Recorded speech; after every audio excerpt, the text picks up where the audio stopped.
ज्यादातर trading strategies असली market में फेल क्यों हो जाती है? आपने यूट्यूब पर, इंस्टाग्राम पर, टेलीग्राम पर ऐसे ढेरों सारी स्ट्रेटेजीज देखी होंगी जिसमें आरएसआई, प्राइस एक्शन और ईएमए जैसी ढेरों सारी स्ट्रेटेजीज है। लेकिन क्या आपने कभी ये सोचा है कि इतनी सारी स्ट्रेटेजीज होने के बाद भी 90% से ज्यादा ट्रेडर मार्केट में लॉस क्यों कर रहे हैं? चलिए आज इसका एक सच्चा सवाल जानते हैं। तो गाइस, चैनल पे नहीं तो चैनल को प्लीज सब्सक्राइब कर दीजिए और वीडियो अच्छी लगेगी तो वीडियो को प्लीज लाइक कर देना। चलिए हम आगे बढ़ते हैं। सबसे पहली गलती, आप कोई भी स्ट्रेटेजी को बिना बैक टेस्टिंग करे उसे लाइव मार्केट में यूज करते हो। अगर कोई यूट्यूबर बोलता है कि ये स्ट्रेटेजी 90% एक्यूरेसी देती है तो हम उस पर आंख बंद करके विश्वास कर लेते हैं और उसे लाइव मार्केट में ट्रेड करते हैं। यहाँ पर आपकी गलती ये कि आप उसे बिना बैक टेस्टिंग के यहाँ पर यूज करने लग जाते हैं लाइव मार्केट में। और जो यूट्यूबर ये बोलता है कि ये स्ट्रेटेजी 90% एक्यूरेसी देती है, लेकिन वो ये नहीं बताते कि इस स्ट्रेटेजी को किस टाइम फ्रेम पर यूज करना है और किस मार्केट कंडीशन में इसे यूज करना है। मार्केट हर दिन अलग तरह का होता है, कभी ट्रेड करता है, कभी एक ट्रेंड में ट्रेड होता है, कभी साइडवेज चलती है मार्केट। तो ये यूट्यूबर स्ट्रेटेजी तो बता देते लेकिन इसे यूज कैसे करना है ये नहीं बताते। आपको बेस्ट टाइम फ्रेम क्या सिलेक्ट करना है और किस मार्केट कंडीशन में स्ट्रेटेजी को यूज करना है ये आपको नहीं बताते। और आप सिंपली, अगर कोई यूट्यूबर आपको बोल रहा है इस स्ट्रेटेजी के बारे में, तो आप उस पर आंख बंद करके विश्वास कर लेते हैं और उस स्ट्रेटेजी पर आप लाइव मार्केट में ट्रेड करने लग जाते हैं। और अगर आपका यहाँ पर लॉस हो जाता है तो आप ये बोलते कि ये स्ट्रेटेजी फेल है।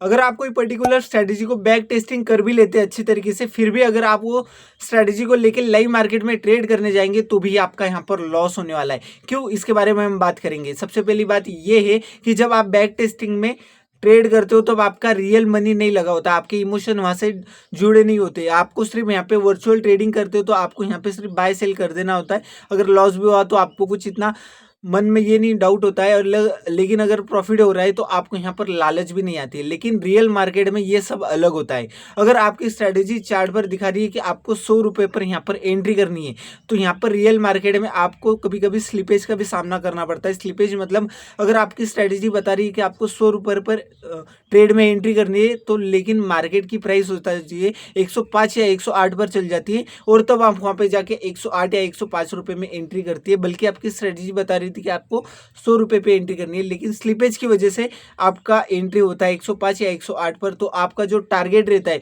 वो टारगेट भी अच्छे से अचीव नहीं होता है। और अगर आपने कोई पर्टिकुलर स्ट्रेटेजी को बैक टेस्टिंग करके रियल मार्केट में ट्रेड भी करने लग गए, आपने एंट्री भी बराबर कर ली, लेकिन आप यहाँ पर ये गलती करते कि आप यहाँ पर डर के मारे अपना स्टॉप लॉस जल्दी दे देते।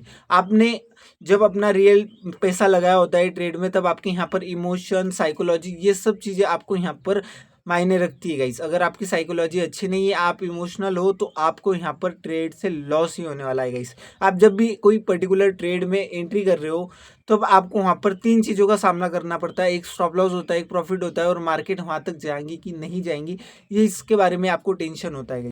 आपको अपना माइंडसेट और डिसिप्लिन, ये दोनों चीज़ों को अच्छे से फॉलो करना होता है। अगर आप जब भी ट्रेड में एंट्री कर रहे हो तब आपको अपनी डिसिप्लिन को अच्छे से फॉलो करनी होती है। अदरवाइज आप क्या करते हो कि डर के मारे आप एक तो या तो जल्दी एसएल लेके एग्जिट कर लेते हो, या फिर लालच में आके टारगेट तक पहुंचने से पहले आप यहाँ पर प्रॉफिट बुक कर देते हो। कई कई लोग तो ऐसे होते हैं कि टारगेट अचीव होने के बाद भी ट्रेड में बने रहते हैं लालच की वजह से, एक्स्ट्रा प्रॉफिट की वजह से, और उनका यहाँ पर लॉस हो जाता है। और अगर कोई आप पर्टिकुलर स्ट्रेटजी पर काम कर रहे हो और वो स्ट्रेटजी अगर एक बार फेल हो गई या तो फिर लॉस दे दी, तो आप यहाँ पर 2 ट्रेड के बाद ये बोल देते हो कि ये स्ट्रेटजी सही से काम नहीं कर रही। आपको यहाँ पर एक चीज़ समझनी होगी कि स्ट्रेटेजी फेल नहीं होती है। फेल होती है तो ट्रेडर की कंसिस्टेंसी फेल होती है या फिर पेशेंट फेल होता है।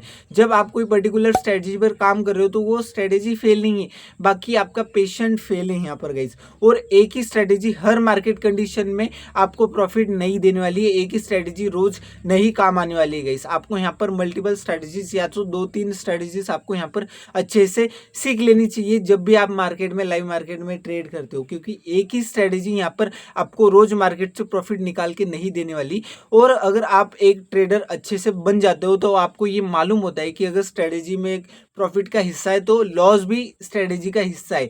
मार्केट में अगर आप ट्रेड कर रहे हो तो ये part of game, profit and loss ये पार्ट ऑफ गेम है गाइस, ये ट्रेड का पार्ट है। जब भी आप कोई ट्रेड करते हो तो वहाँ पर आपका प्रॉफिट या लॉस होना ये तय है। आपको अगर आपकी स्ट्रेटेजी से आपको यहाँ पर लॉस हो रहा है तो वो ट्रेड में आप परफेक्टली एंट्री नहीं कर सकते हो, ये आपको यहाँ पर समझ लेना चाहिए। या फिर उस दिन वो स्ट्रेटेजी यहाँ पर काम नहीं कर रही, लेकिन स्ट्रेटेजी यहाँ पर फेल नहीं होती है गाइस। आपको यहाँ पर अगले दिन या कंसिस्टेंसी से आपको स्ट्रेटेजी को बैक टेस्टिंग करना होगा, और जिस दिन भी आपको ये लग रहा है कि मार्केट कंडीशन में ये स्ट्रेटेजी फिट है उस दिन आपको यहाँ पर ट्रेड करना है गाइस। यहाँ पर हर ट्रेडर की साइकोलॉजी अलग होती है, उसका रिस्क मैनेजमेंट अलग होता है और उसकी टाइम अवेलेबिलिटी अलग होती है। अगर आप एक स्टूडेंट है या फिर अगर आप एक फुल टाइम ट्रेडर है तो आपके यहाँ पर दोनों की साइकोलॉजी अलग होगी और टाइम अवेलेबिलिटी अलग होगी। तो आपको ये देखना होगा कि आपके टाइम पर आपके साइकोलॉजी के अनुसार आपको कौन सी स्ट्रेटेजी यहाँ पर सूट होती है और आपको आपके टाइम पर यहाँ पर मार्केट में कौन सी स्ट्रेटेजी यहाँ पर वर्क करती है। आपको ये सभी चीजें देखनी होंगी और अपने स्ट्रेटेजी को बैक टेस्टिंग करनी होगी, उसको डेली आपको जर्नलिंग करनी होंगी उसके बारे में कि स्ट्रेटेजी में कैसा परफॉर्म हुआ, आपने कितने का प्रॉफिट किया या लॉस किया, ये सब आपको जर्नल करना होगा, जर्नल यहाँ पर लिखना होगा इसके बारे में। तो गाइज अगर आप ये चाहते हैं कि आपकी स्ट्रेटेजी फेल ना हो तो आपको यहाँ पर सिर्फ स्ट्रेटेजी नहीं सीखनी होगी आपको, बल्कि यहाँ पर ट्रेडिंग का पूरा इकोसिस्टम सीखना होगा कि ट्रेडिंग होती कैसी है क्या चीज, तभी आप इसके बारे में स्ट्रेटेजी को यूज कर पाएंगे गाइस। और गाइस अगर वीडियो अच्छी लगेगी तो वीडियो को प्लीज लाइक कर दीजिए और चैनल पे नहीं तो हमारे चैनल को प्लीज सब्सक्राइब कर दीजिए। और आपकी सबसे बड़ी गलती क्या है ट्रेडिंग जर्नी में, ये आप मुझे कमेंट सेक्शन में जरूर बताइए। आप प्लीज एक कमेंट कर देना कि आपके ट्रेडिंग की ये सबसे बड़ी गलती है।